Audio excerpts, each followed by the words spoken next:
Bora agora.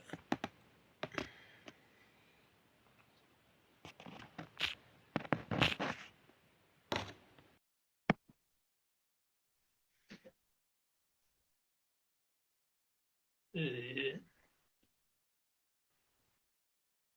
Nossa, peraí que a minha cara não apareceu. Agora vai. aí, Vamos mano? esperar o pessoal entrar. E aí, como que você está? Ó, agora eu tô bem, né? Tô bem de Peraí que eu, boa. eu volto Chapadinho. ouvindo sua voz. Fala de novo, deixa eu ver. Eu tô de boa, tô chapadinho, tava ansioso pra essa live também, era. Ah, eu também tava. E, Tô aqui já falando pra todo mundo. oi, oi, tá meu professorzinho aí, né? De consideração. Volta ele pôde. Pô, ainda não consigo Boa ver quem tarde. tá entrando. Acho que a gente já pode começar a live, era. De boa, fazer as apresentações. Né? Sou leitor subversivo, Paulo Henrique.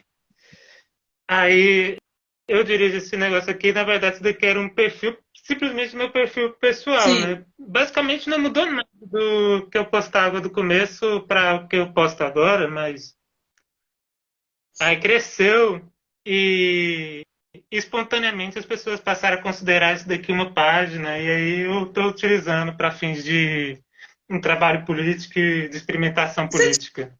tinha alguma página ou perfil no Facebook?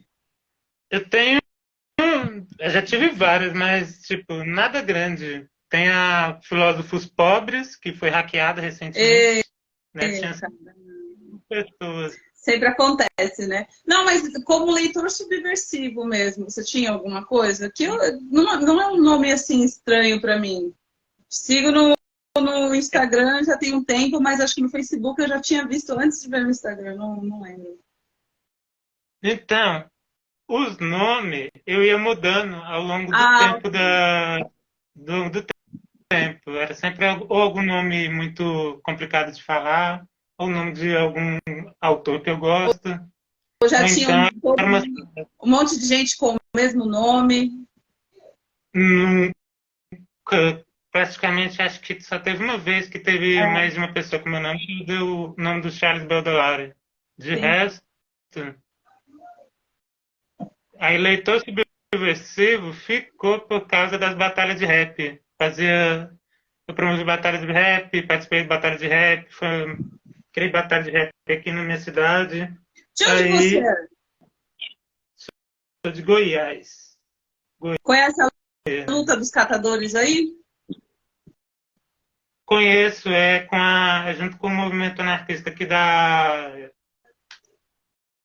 FAT, o Sadio, o Jack, tá, eles trabalham com eles.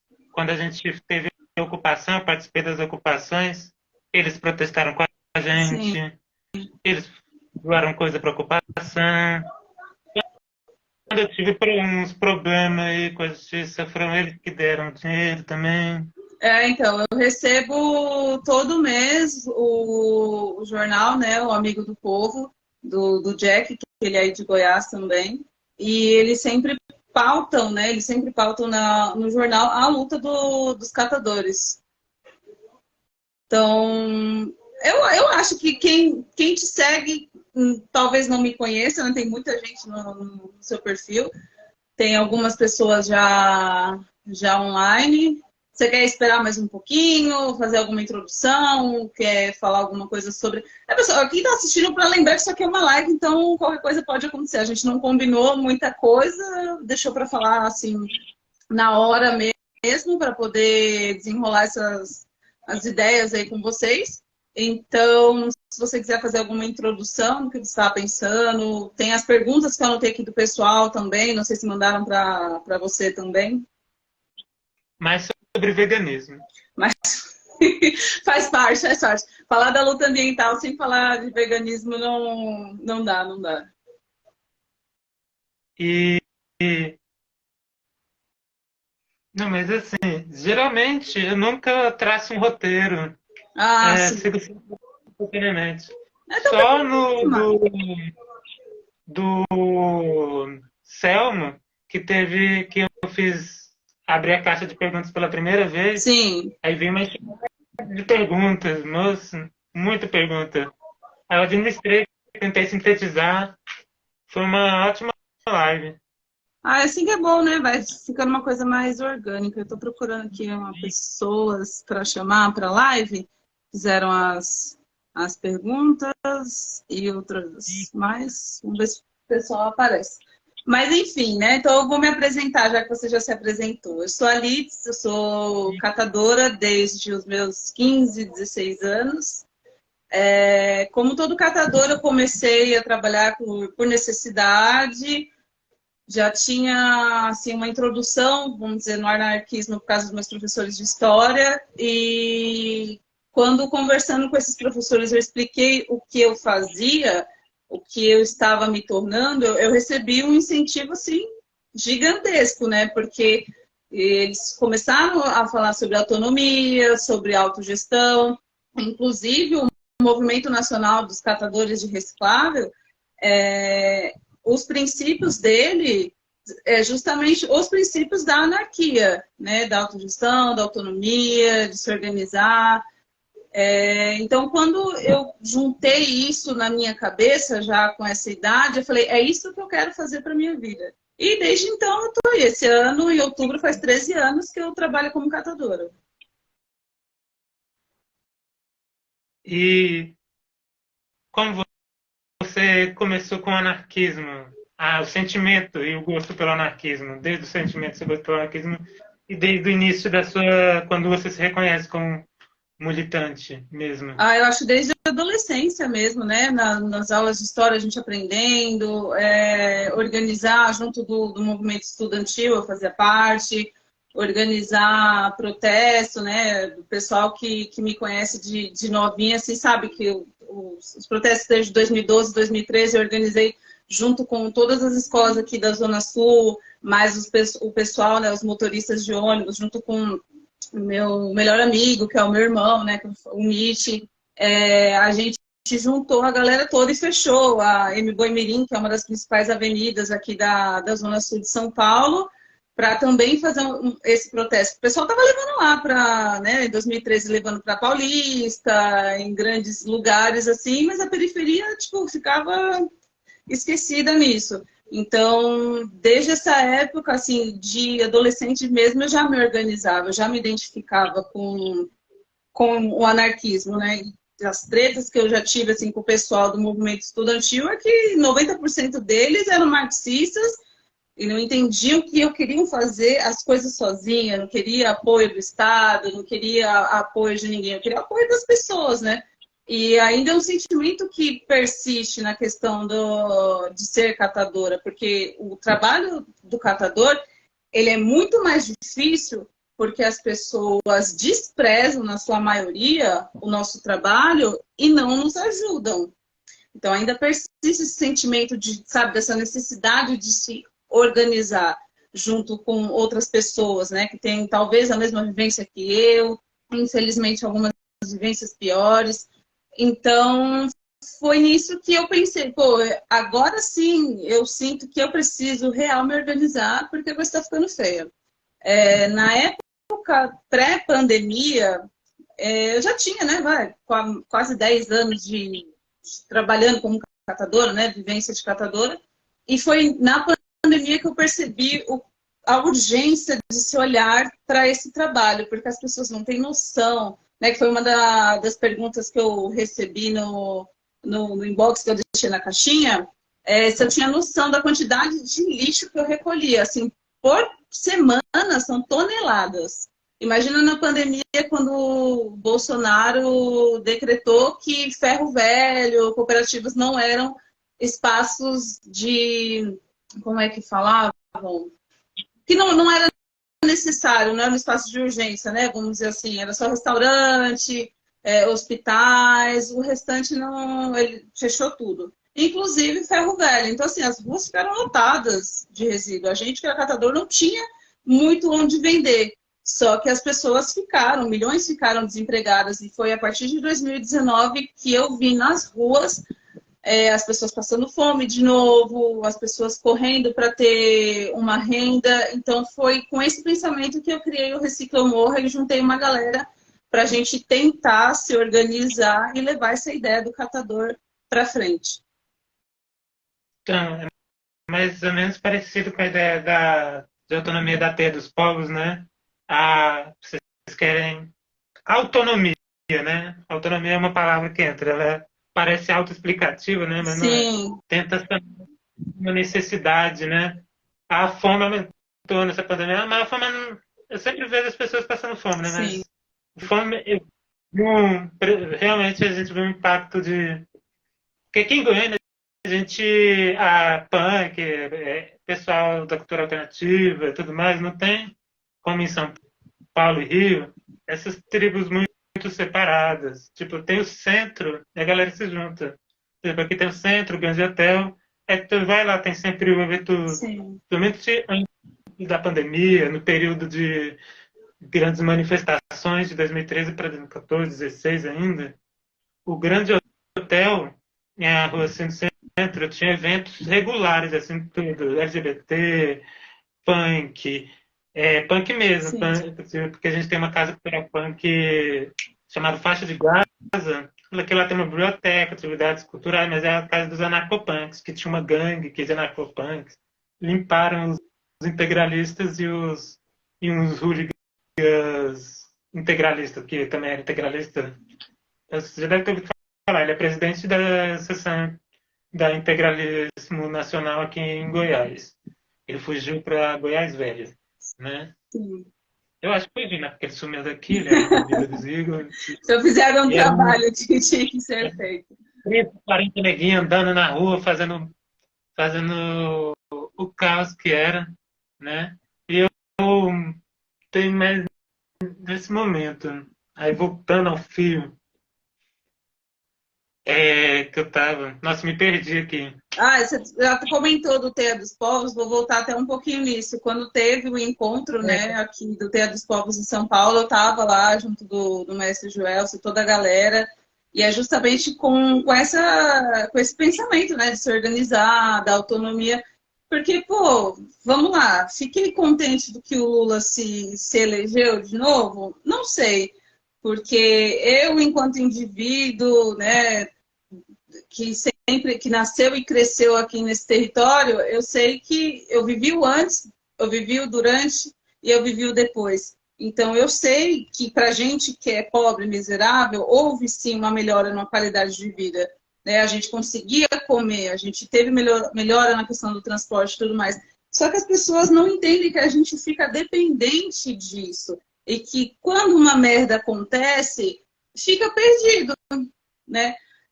Que deu para ver na questão bolsonarista, né? Que a gente não teve nada, cara, de auxílio real para essa questão da pandemia, ferro velho fechando e tudo mais, o desespero das pessoas passando fome. Se não fosse fechar o ferro velho, cara, os catadores estavam bem. E tanto é que após, né, reabrirem os ferro velhos, as cooperativas, muitas pessoas se tornaram catadoras por causa disso. Então, começaram a enxergar esse trabalho como um viés ali, um caminho, sabe? Para se sustentar, para poder ter alguma coisa. E essa é uma das questões que eu sempre tô pontuando, tô sempre cutucando ali, falando, olha para isso, olha para esse trabalho, você é anarquista que não aguenta mais estar em escritório, tá em empresa, cara, faz igual eu, mete as caras, sabe? Vai ali com um saquinho de lixo, vai catando o que você puder, aprende, desenvolve, cria estratégias, vai vender o resíduo e cata ali o seu dinheiro, sabe? Obviamente que a gente está sempre em questão de exploração, a gente acaba se explorando, não estou explorando outra pessoa. Então, eu sempre quis mostrar para as pessoas isso, sabe? Pô, já vi gente passando fome, mas que passava por cima do resíduo ali e não tinha ideia de que aquilo ali dava dinheiro. Ou então, por vergonha, não pegava e não vendia aquilo. Porém, por outro lado, eu vi muita gente olhando para esse trabalho com outros olhares, né? Com mais dignidade, vamos dizer assim. Sim, né? Eu estava pensando também, uma coisa que eu iria perguntar é sobre essa questão de que várias classes de trabalhadores são discriminadas de diversas formas. É uma violência estilo colonial de diversas formas, né? Empregadas domésticas, Sim. atendentes, as classes de entregadores. A gente viu agora uma febre de vídeo de entregadores sendo agredidos. Ou uma menina levou um soco de um professor universitário aí, quando ela foi entregar, ele não pagou, ele não passou o dinheiro, não queria pagar e queria ficar com o lanche. Olha aí. Ela gritando socorro e ele deu um soco na cara dela no corredor. Um cara foi entregar o açaí só porque chegou atrasado, um pouco atrasado, o cliente jogou o açaí na cara do entregador. A gente Então, vendo um uns caso absurdos e desse tipo, né? trabalhar também. Como os catadores têm sentido a violência nesse momento. Não, na verdade, os catadores sempre sentiram a violência, porque ser catador, a profissão catador começou há muitos anos, há mais de 100 anos atrás, né? Ah, por que tem toda essa discriminação? Porque quem faz o trabalho do catador é sempre o preto, pobre, né? Eram ex-escravos que começaram a reciclar tecido para ter uma renda, porque é isso, né? Foram libertos, não tinham como, de repente, trabalhar para se sustentar, e encontraram nesse meio de reciclar esses tecidos, né, para as fábricas, enfim, o que acontecia na época para ter uma renda a mais. Então, com a industrialização, a questão do aço, né, e de tudo que a gente conhece como sociedade hoje em dia, sempre teve pontuado essa questão de se reutilizar materiais, por causa que antigamente era tudo importado para cá. Então, essa ideia de se reutilizar, de reciclar, ela é bem antiga. E é por isso que eu também fico muito puta, porque eu vejo as pessoas, assim, no seu dia a dia, que nem se passa pela cabeça delas a ideia de separar o resíduo, mas a reciclagem é uma coisa muito antiga. Ela não é nova. Entende? As pessoas começaram a se organizar por necessidade, mas o reciclar em si, ele é antigo. Então, eu vejo pessoas às vezes dando desculpas de que eu não tenho tempo para separar. Gente, se vocês soubessem o quanto ajuda você separar o resíduo para um catador, cara, eu trabalhava com meu pai pegando em condomínios, né, de classe média, e a gente deixava os bags. Bags são sacos gigantescos, assim, de estopa que se colocavam nos cantos lá para o pessoal jogar. Eles jogavam na frente, mas não jogavam dentro. Então, assim, você sempre vê o comportamento das pessoas de um olhar de desprezo, de um olhar, sabe, de que aquele ser é menos. Eu conheço uma pessoa, né, Camila, se não me engano o nome dela, que ela falava que o vizinho dela não entregava o resíduo para o catador, porque o catador é nóia, porque ia pegar o dinheiro para usar droga, como se utilizar droga fosse algo único e exclusivamente dos catadores. Então, assim, a gente sempre passou muito preconceito. Enquanto indivíduos pretos que nós somos, a gente sempre passou por desses tipos de preconceito. Então, para mim, ser catadora é um motivo de orgulho, assim, tremendo, porque para mim é sim uma resistência. Eu me posicionar como catadora e continuar falando para quem quiser ouvir que eu vou morrer sendo catadora, não é só uma questão de morrer de tanto trabalhar, é uma questão de viver sabe, pela luta, pela dignidade que a gente tem, o mínimo que a gente tem que ter, porque a gente está sempre numa questão de miséria.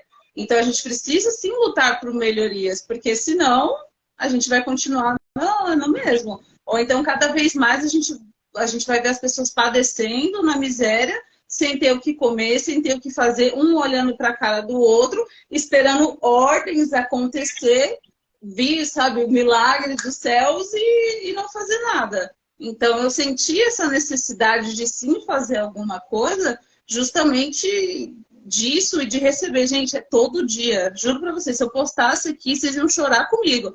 É todo dia mensagem de pessoas que estão desempregadas, que não têm o que comer em casa e que não sabem o que fazer, que tem vergonha de ser catador e que olha para o meu perfil ali, para o meu dia a dia e, cara, quer aprender, quer saber como fazer, porque é isso, a gente está num momento de necessidade ainda. E achar porque Lula foi eleito, que foi lá em Brasília, que a catadora entregou a faixa presidencial para ele, que vai melhorar alguma coisa para a gente. Essa semana, né, agora fim de semana, na sexta não sei, teve uma moça que eu conheço, a Maura, ela é catadora também, ela mora num bairro de classe média alta há 20 anos, a casa é dela, e ela guarda material na casa dela, e a prefeitura sempre vai lá por denúncia e retira, pega a carroça dela, pega o material dela. Então, assim, como a gente não vai falar que é por preconceito, sendo que a gente está prestando um serviço público extremamente essencial, e esse tipo de coisa acontece todos os dias. A Prefeitura de São Paulo pega a carroça da gente todos os dias. Então, eu vou fazer o quê? Vou ficar só olhando? Não dá. Mas sozinha, gente, eu não consigo. Sozinha, a gente, quando catador, não consegue. Tem um monte de gente na rua, um monte de gente estranha no catador por necessidade, a gente precisa se organizar. Mas eu sozinha não vou fazer milagre. Essa que a sociedade só observa, né, velho? Mesmo assim, quando se sente incomodada. Calma aí, só calma aí, rapidão. Alguém batendo aqui. Cadê o povo? Cadê o povo? Gente, chama o pessoal pra live. Vamos fofocar, vamos falar merda. Vamos falar um monte aí. Daqui a pouco, eu tô mexendo aqui, mas deve estar aparecendo a minha cara. Daqui a pouco vamos começar com as perguntas. Sei lá, né? De repente é legal pra gente ir desenrolando. Vocês estão quietinhos, não comentam nada? Estão indignados aí também? Já passaram por uma situação de ver um catador? Mas assim, muitas pessoas vão ver a live depois. Essa Essa live vai ser postada também no YouTube. Tem um companheiro lá de Portugal, falou que o horário de lá é diferente, que ele não vai conseguir acompanhar, até perguntou se você ia deixar gravado e tal. Eu falei, acho que vai estar. A gente desenrola outros assuntos depois. E no YouTube vai ser posto também. Vamos tentar pôr no YouTube. Dá para deixar o link depois, até eu utilizar essa live para a gente criar mais coisas ali. Também do G-Anarquista, G-E-A e Anarquista. É o canal que tem o... Vou pedir para o Rogério, que ele vai colocar. Maravilha. Então, aí eu voltando ao raciocínio, né? Essa discriminação geralmente voltada para a classe pobre, mas é sempre voltada à classe preta. Isso me lembrou uma notícia que eu vi esses dias, eu comentei, e ficou, para mim, um sentimento pesado, né? De um cara que ele foi assinar o... Sabe quando? Não sei, não lembro o nome do documento. É um alvará lá, por causa que ele estava em liberdade provisória. Sim. Ele estava saindo em liberdade provisória. Ele foi assinar o trem. E quando ele ia saindo, o agente prisional começou a seguir ele, perseguir ele e estava atirando na direção dele. O cara não estava fazendo nada. Não estava oferecendo risco. Ele foi lá assinar um documento dentro daquele, sem oferecer risco nenhum. De repente, o agente começa a perseguir ele. Um cara branco, né? Obviamente, esse agente. E foi aqui em Goiânia. Aí, né, nos comentários, as pessoas comemorando, falou, tal. O cara, simplesmente, começou a perseguir o outro aleatoriamente, dando tiro, e a galera parabenizando esse policial e tal. Eu falei, nossa, que racismo é esse, tal. Eu falei, acho que vitimismo, você tá defendendo bandido. Não, meu, você tá defendendo um criminoso, você tá falando, ele tá julgando o outro por um crime, o cara tá atirando o outro do nada. E o vídeo numa página do jornal, assim, as pessoas sem filtro falando dessas coisas. Aí eu sempre friso, né? Tipo, toda uma classe das pessoas marginalizadas. E, tipo, essa figura de falar do criminoso, daquele que tem alguma ligação com a... Já teve, eu tenho ligação com criminalidade, esse desejo, tipo, as pessoas só observam, elas realmente têm esse preconceito e elas têm conscientemente. Elas cospem conscientemente, né? Porque eu não vou defender a pessoa porque eu não sei o que ela fez, entende? Mas as pessoas que comentam esse tipo de coisa, geralmente são pessoas que nunca passaram fome, são pessoas que não sabem o que é passar necessidade, ou acha que porque tem um diploma, ou que tem um trabalho registrado que elas são mais do que os outros. Sabe aquele olharzinho, sabe, de que o crente sempre joga para o resto das pessoas, de superioridade? É sempre esse tipo de pensamento. E para o catador não é diferente, né? As pessoas, quando eu falo para as pessoas que eu quero sempre ser catadora, ficam horrorizadas. Sempre comentaram que eu sou bonita demais para isso, sou inteligente demais para isso, eu poderia estar fazendo outras coisas. Sim, eu poderia estar trabalhando com outras coisas, mas eu escondi isso muito, né? É interessante, você percebe isso, é sempre com mulher, esse discurso. Não tem esse discurso quando o cara é bonito. Mas, tipo, quando é mulher... Não, se ele for branco, é bonito, aí provavelmente tem esse discurso também. Quando é com mulher, faz sempre, mas você é tão bonita, eu posso fazer tudo, aquele negócio e tudo mais. O dinheiro é uma coisa que contamina tudo. A pessoa se torna... E são sempre homens brancos, tá? Que falam essas coisas pra mim. Sempre. 100% das vezes são homens brancos. Sempre. Das vezes, mas não é só brancos. É uma coisa que contamina... não é simplesmente não é só característica dos homens. Também a gente pode falar da sociedade como um todo. A gente tem os patrões, tipo, uma vez eu fui assaltado, estava lá no interior, aí eu voltei, no outro dia eu não estava bem, eu não trabalhei, a gente tava numa obra dentro de uma fazenda, 100 quilômetros de distância da cidade mais próxima, não tinha como para onde eu ir e tudo mais, aí eu peguei e fiquei lá. Ele pegou e foi brigar comigo no corredor, na frente de todo mundo, me falando um monte de coisa. Tipo, eu não tinha como ir embora dali. Se eu desse um soco na cara dele, matasse ele, aí eu não sei se alguém ia me ajudar.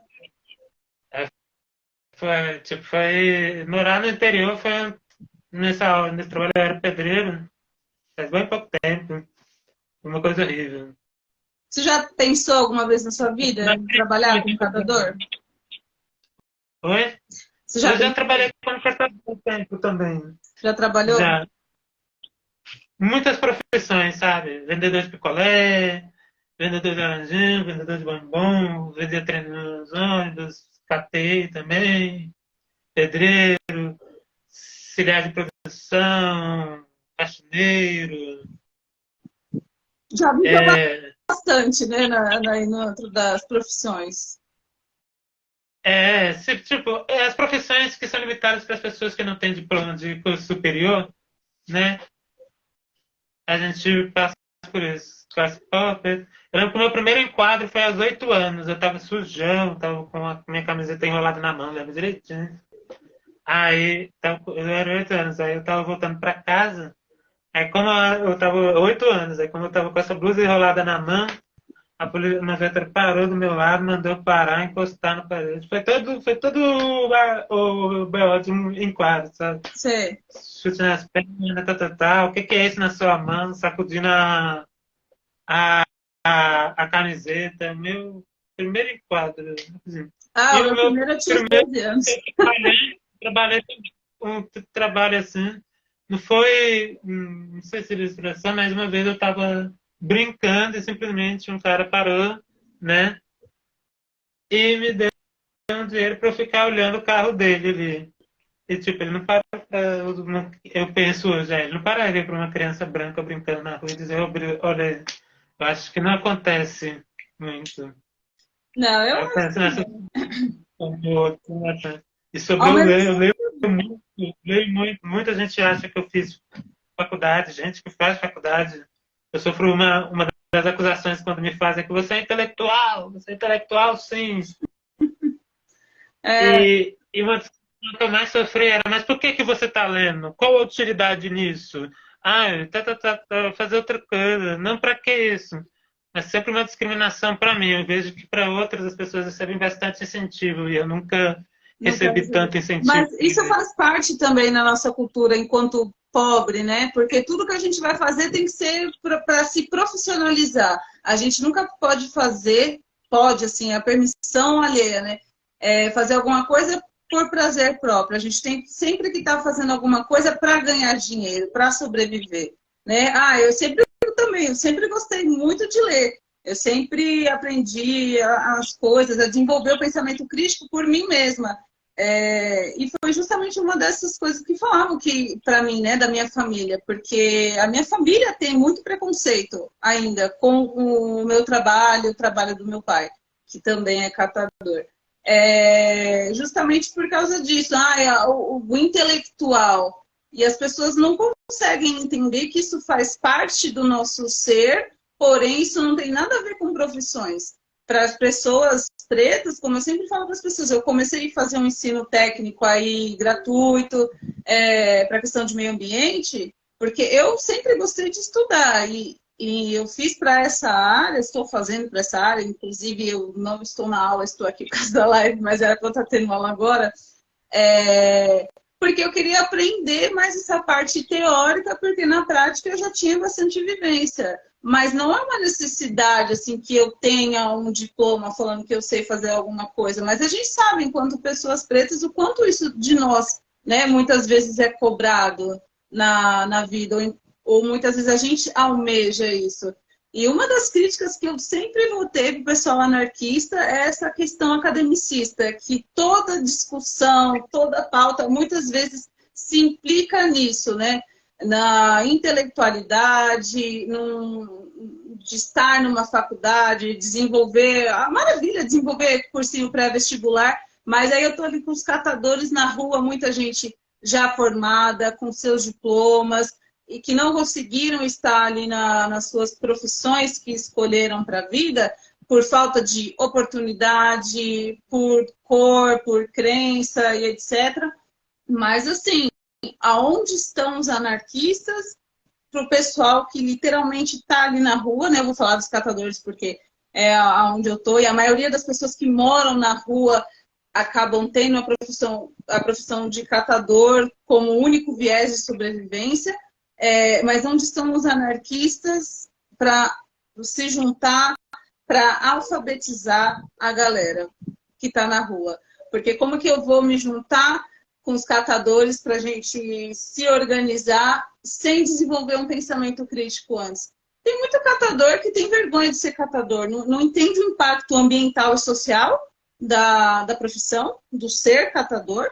Então, como que eu vou conversar com uma pessoa se ele, por ele mesmo, ele não vai saber ler um livro, se ele não vai conseguir, sabe, desenvolver um pensamento crítico sobre essas coisas? Porque as pessoas, quando elas não conseguem desenvolver esse pensamento crítico, elas absorvem qualquer porcaria como verdade absoluta. E essa é uma grande problemática que eu vejo das pessoas.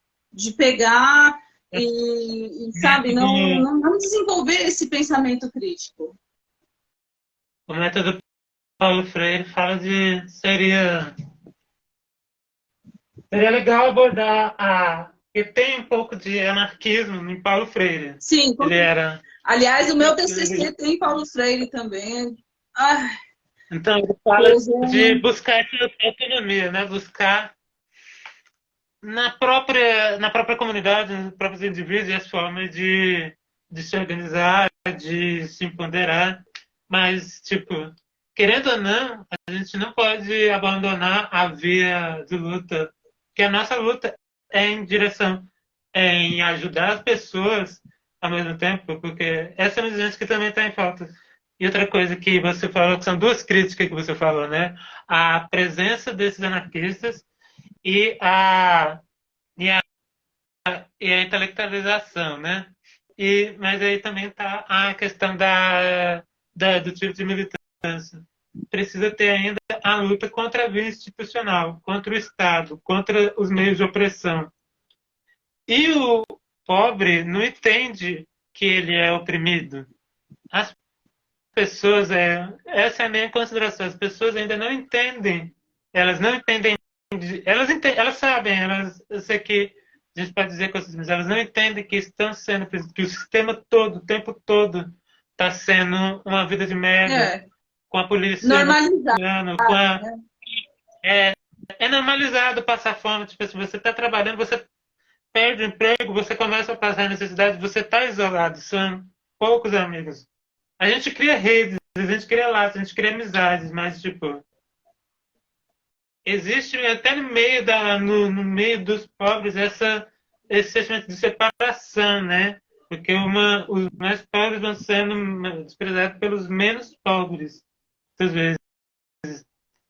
E muitas vezes quem é que cresce com esse sentimento de solidariedade é quem já passou por uma dificuldade.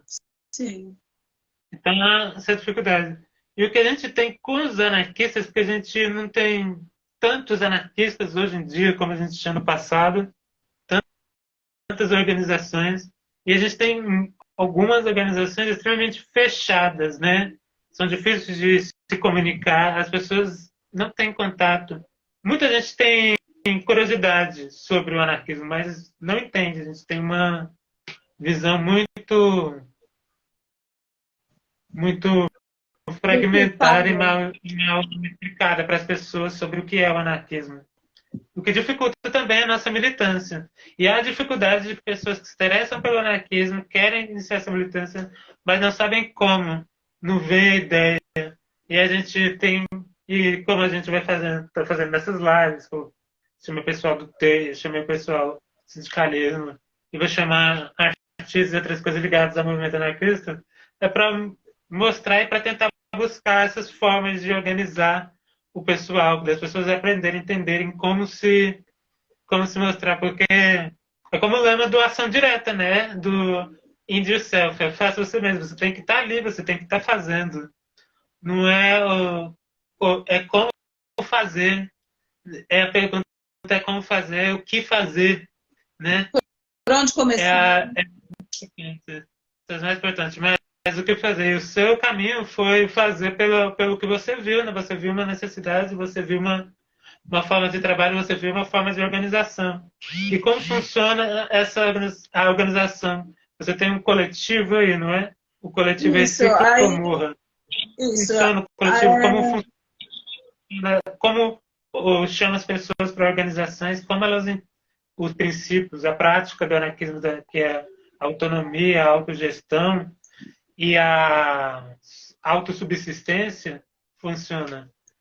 Então, eu estou organizando melhor, né, com mais pessoas, qualquer pessoa que se interesse possa participar, até porque a questão da reciclagem, ela pode ser um modo de, né, de ser catador, ela pode ser um modo de sobrevivência para qualquer pessoa, só que é o que eu sempre falo para as pessoas. Vamos lá, a gente está na miséria, a gente está passando fome, e a gente vai esperar até quando para fazer alguma coisa? Que foi justamente isso, né? Que as pessoas elas não sentem mais tanto assim da questão de que elas estão sendo oprimidas. Não normalizaram tanto esse sofrimento que a gente passa que olham para aquilo e não fazem nada.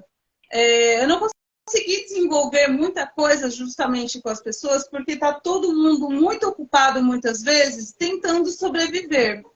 Só que existe uma urgência de se fazer alguma coisa. Então, a gente tenta panfletar, aí às vezes não dá. A gente tenta fazer alguma coisa, não rola. Eu vou começar a partir desse mês, já visitando alguns locais autogestionários, né? Espaços anarquistas, espaços veganos, justamente para levar essa ideia e organizar com as pessoas ali nos locais, para espalhar essas ideias pela vizinhança, para chamar a comunidade, né, para poder participar. Não deixar essa questão do anarquismo estar lá e o restante da sociedade aqui, e fica esse vão aqui no meio que ninguém sabe o que faz e está totalmente perdido.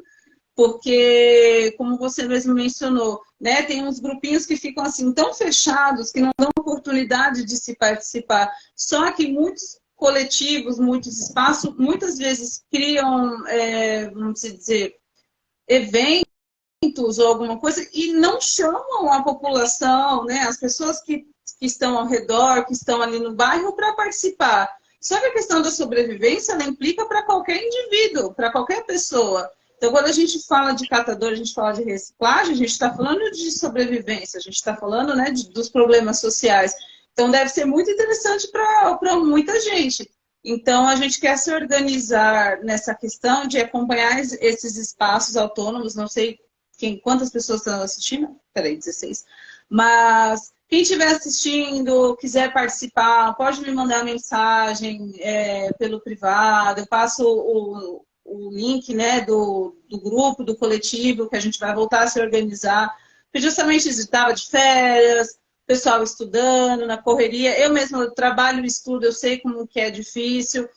Então, a gente vai se organizar por regiões e ir levando para mais regiões possíveis. O pessoal que me manda mensagem aqui no Instagram, pedindo ajuda de como fazer, a minha ideia é visitar essas pessoas para literalmente pegar na mão e ensinar como é que faz, conversar com essas pessoas para a gente desenvolver esse pensamento anarquista, do catador, né, da sociedade, desenvolver autonomia. Então, assim, é trampo pra caralho que tem para fazer só nessa parte. Então, eu preciso de gente que esteja realmente interessada. E a gente tem que ver a revolução com mais interesse, não é quando der tempo, sabe? Quando eu puder. E é muito complicado eu fazer isso sozinha. E foi justamente com essa ideia de divulgar o meu trabalho aqui no Instagram, porque eu via, cara, tanta gente que fica famosa nisso aqui ou em outras redes sociais fazendo cada porcaria inútil, que eu pensava que se eu começar a divulgar o meu dia a dia e isso já ajudar alguém, maravilha. Só que começou a ser tantas pessoas assim por dia, sabe? Ser tanta audiência, vamos dizer, em cima disso, que sozinha eu não consigo. Então eu resolvi criar o coletivo, mas ações mesmo que a gente conseguiu fazer foi ação de limpeza em certos locais, que precisa fazer mais ainda, e essas ações precisam vir junto da educação ambiental. Então, quero deixar aí o convite na live, quem quiser fazer parte, só me manda um oi lá pela DM para a gente se organizar. Tem esse pessoal da Anta Vegana, os coletivos Pessoal, veganos, anarquistas. Tipo, não tem o ent... Cauã, o Sexo Sentinela, não, Sexo Sentinela, outra Ah, coisa. o cara, Tem vários, eu conheço quem é.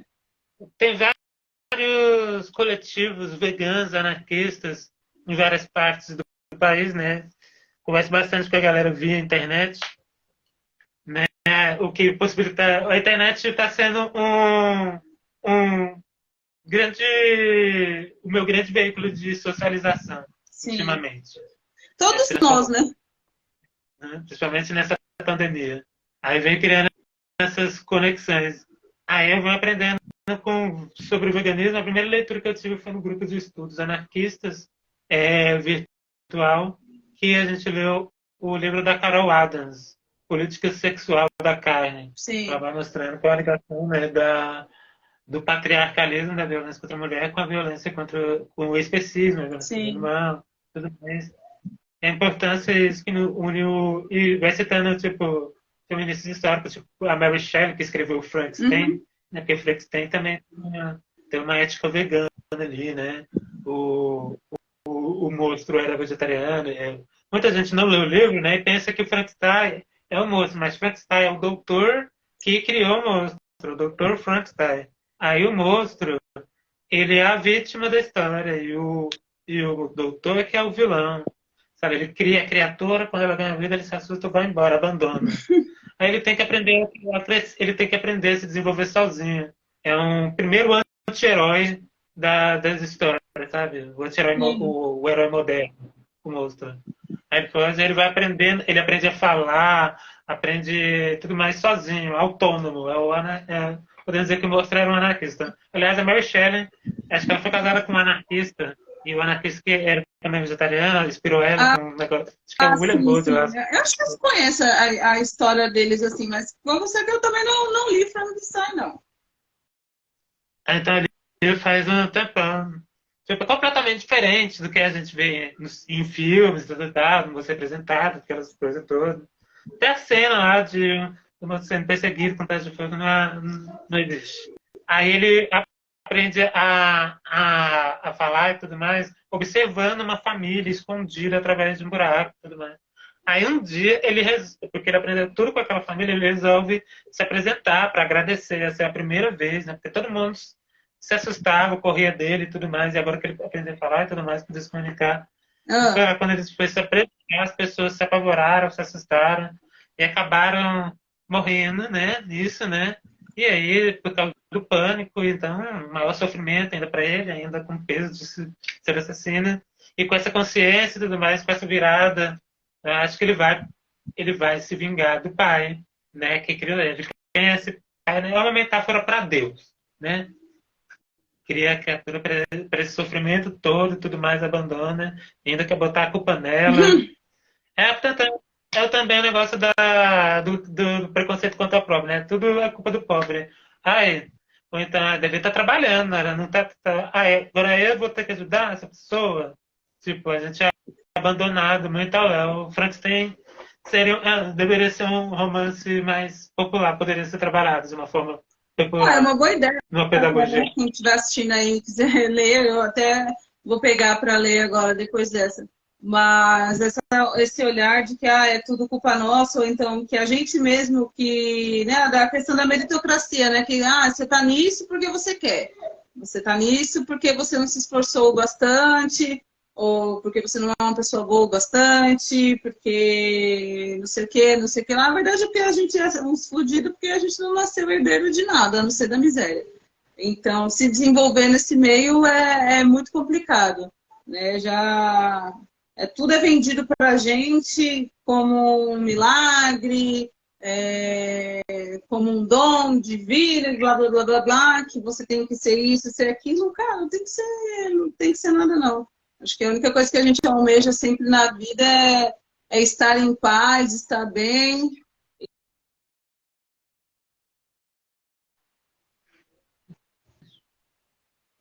Deu alguma coisinha na câmera aqui, mas tudo bem. Né? Foi rapidão. Então, aí pensando, fazendo esse link agora, né? Que eu lembrei que você está estudando, né? E tem Paulo Freire, eu ia mostrar o livro do Paulo Freire aqui. Tenho medo de derrubar esse todo na minha cara agora. Eu tenho esse livro do Paulo Freire, tem que deixar de ser preguiçoso, né? Eu tenho que levantar.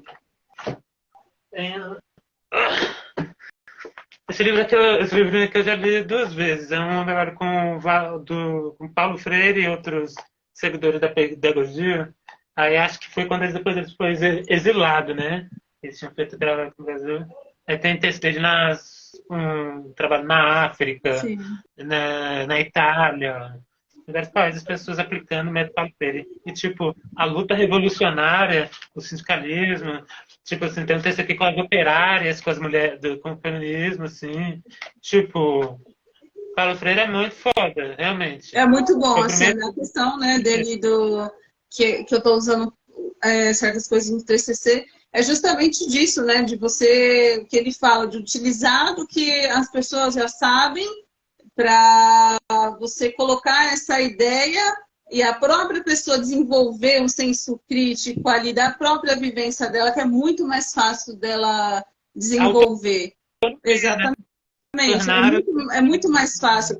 Só que é isso, né? Como que a gente vai pegar e desenvolver isso? Por exemplo, eu não tenho formação em pedagogia, eu não tenho formação nenhuma, eu nem sequer sei se eu conseguiria pegar uma pessoa já na fase adulta e ensinar ela a ler e escrever.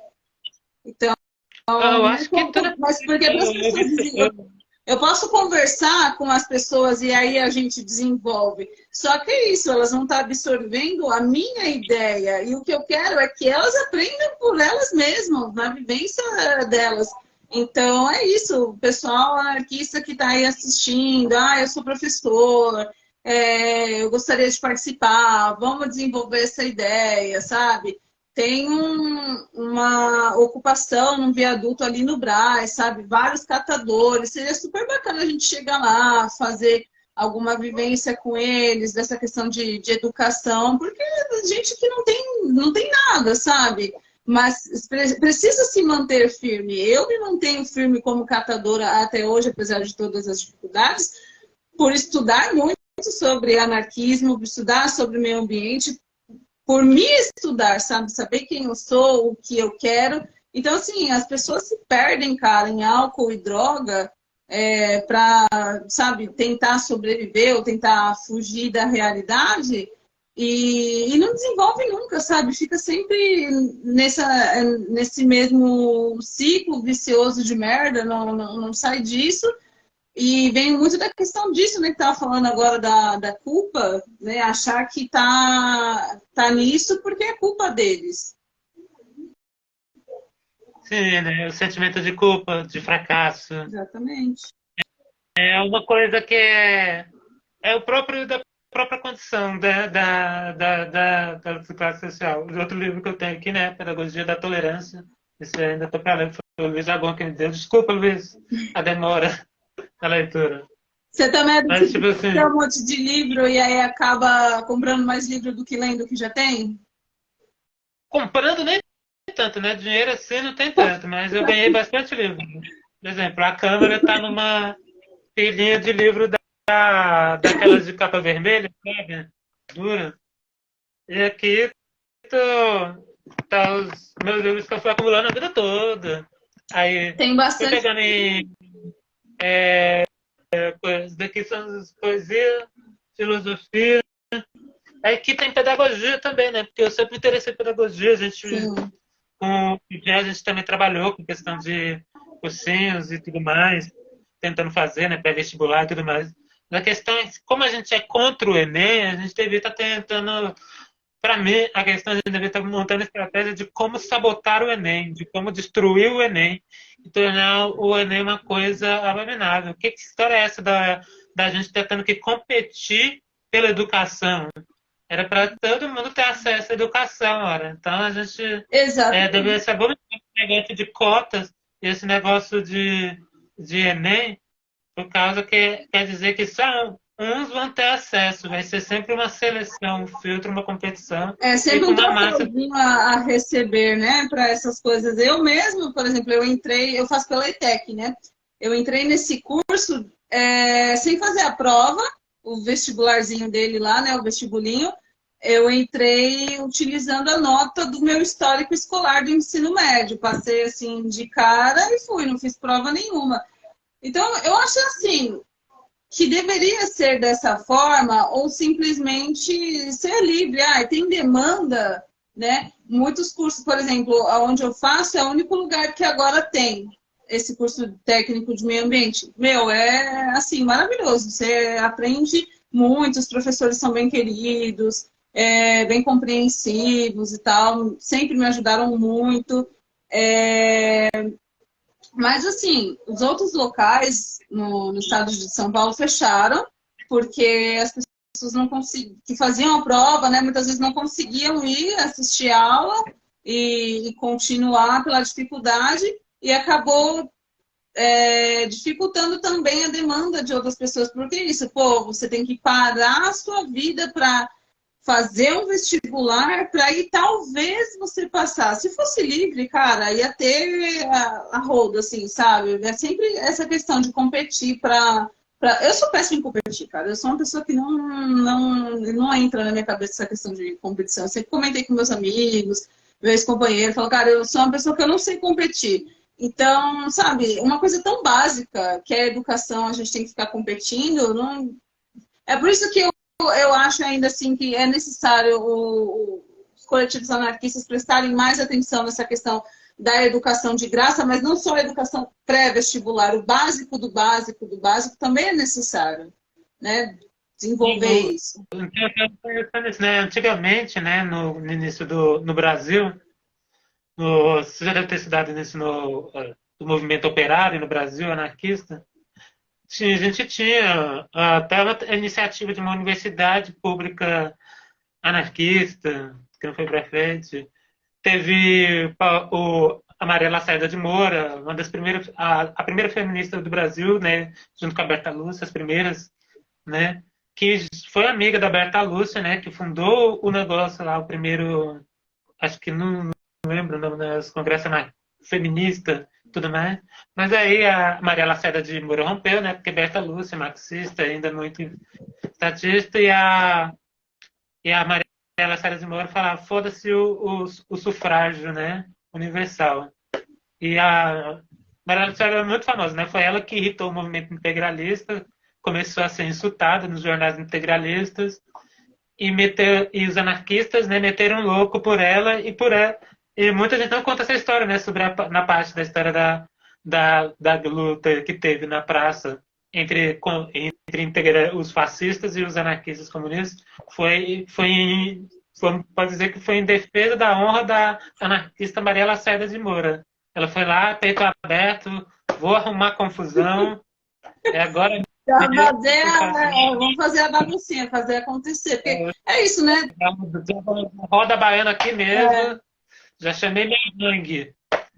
A tropa chegou. E o anarquismo, em toda a América Latina, ele foi muito presente. Formações, né? Não só na América Latina, né? A gente vê como a CNT, o Exército Marco-Novista, tudo mais. A classe trabalhadora está, porque o movimento anarquista surgiu disso, né? A classe trabalhadora. A gente não é como o marxismo, que teve fundamento por um intelectual, com doutorado e tudo mais, né? Foi um movimento que se organizou lá pelos trabalhadores, os trabalhadores. E a gente tinha essas iniciativas de educação, de escolas, que pensa, eu já vi na história iniciativas de todos os funcionários os operários de uma empresa, depois de terem aprendido tudo do ofício, né, eles terem se profissionalizado com conhecimento técnico, eles abandonaram a empresa do patrão, construíram a própria e foram fábricas que duraram muitos anos. E tem toda essa conexão com o Império Anarquista. São táticas que deveriam ser recuperadas. E a gente vê que Paulo Freire foi influenciado por esses pensamentos do fé e guarda, porque ele é parte da pedagogia libertária, né? E os anarquistas, né, foram proficientes, né, com uma vanguarda desse pensamento, como Ferro e Guardia. Aqui no Brasil, Maria Lacerda de Moura, José Oiticica, avô do Hélio Oiticica, que deu nome ao movimento tropicalista, que fez aquela obra de arte lá, quando aquele traficante foi morto com 30 tiros, ele fez um grafismo, né, num pano, e colocou aquela frase que é famosa do movimento da poesia marginal, seja herói, seja marginal, né? Então, o anarquismo é muito presente na história do Brasil, da América Latina, e é uma história bastante desconhecida. E, por causa da ditadura, né, os sindicatos, o Domingos Passos, que foi um anarquista negro, sindicalista, ele tinha uma biblioteca própria, ele era autodidata, Sim, chamado de Bacurim a história de vida dele é incrível, cara. Lima Barreto, que foi encarado assim, isso era discriminado e tudo mais, né? Acho que o único preto, poucos pretos exceção, assim, né, que tiveram uma vida. Eu tenho certeza que ainda sobreviveu, mas tipo, Machado de Assis e tudo mais, mas Lima Barreto, Domingos Passos, e teve até eu esqueci o nome, um que era professor anarquista também, negro, assim. São histórias que são apagadas, mesmo assim, no momento anarquista, as pessoas não lembram muito, não resgatam essa história na América da nossa cultura, porque não é só uma coisa intelectual, do próprio estudo da história da classe trabalhadora, do movimento, o movimento operário. O primeiro sindicatos que teve no Brasil eram feitos por ex-escravos, era só de preta, não tinha gente ainda do estrangeiro. O sindicalismo do Brasil começou majoritariamente negro, ex-escravos, e com escravos ainda atuando, né? Porque pouco antes da abolição. Aí a galera não aparece. Aí quando o anarquismo chegou aqui, chegou com esse sindicalismo. E a gente não recupera a história preta e indígena do anarquismo. Lógico que a gente fala dos imigrantes, mas faz parte assim da estratégia, vamos dizer assim, fascista, apagar essa história anarquista, né? Porque quando eu falo para as pessoas, não, muitas vezes Bolsonaro ou Lula, eu falava, gente, sou anarquista. As pessoas ainda têm essa visão de que o anarquista é o terrorista. Anarquista é terrorista? Sim. Vamos pontuar que sim. Porque, assim, é isso, faz parte da estratégia de se apagar a história do movimento, né, para não incentivar as pessoas a olhar para isso como um modo de se organizar. É um péssimo hábito do brasileiro estar o tempo todo só olhando para a Europa, América do Norte, não sei o quê. Porque você vai falar com o anarquista, Kropotkin, Bakunin, Emma Goldman, tipo assim, a estrutura Aí, que existe. a conversa tá boa, mas aí o tempo da live tá encerrando. Aí eu Ah, vou pegar, salvar essa live e a gente vai continuar a beleza, partir da onde beleza. parou. Quer parar Beleza. já ou não? E já é 10 segundos, ele já vai parar aqui.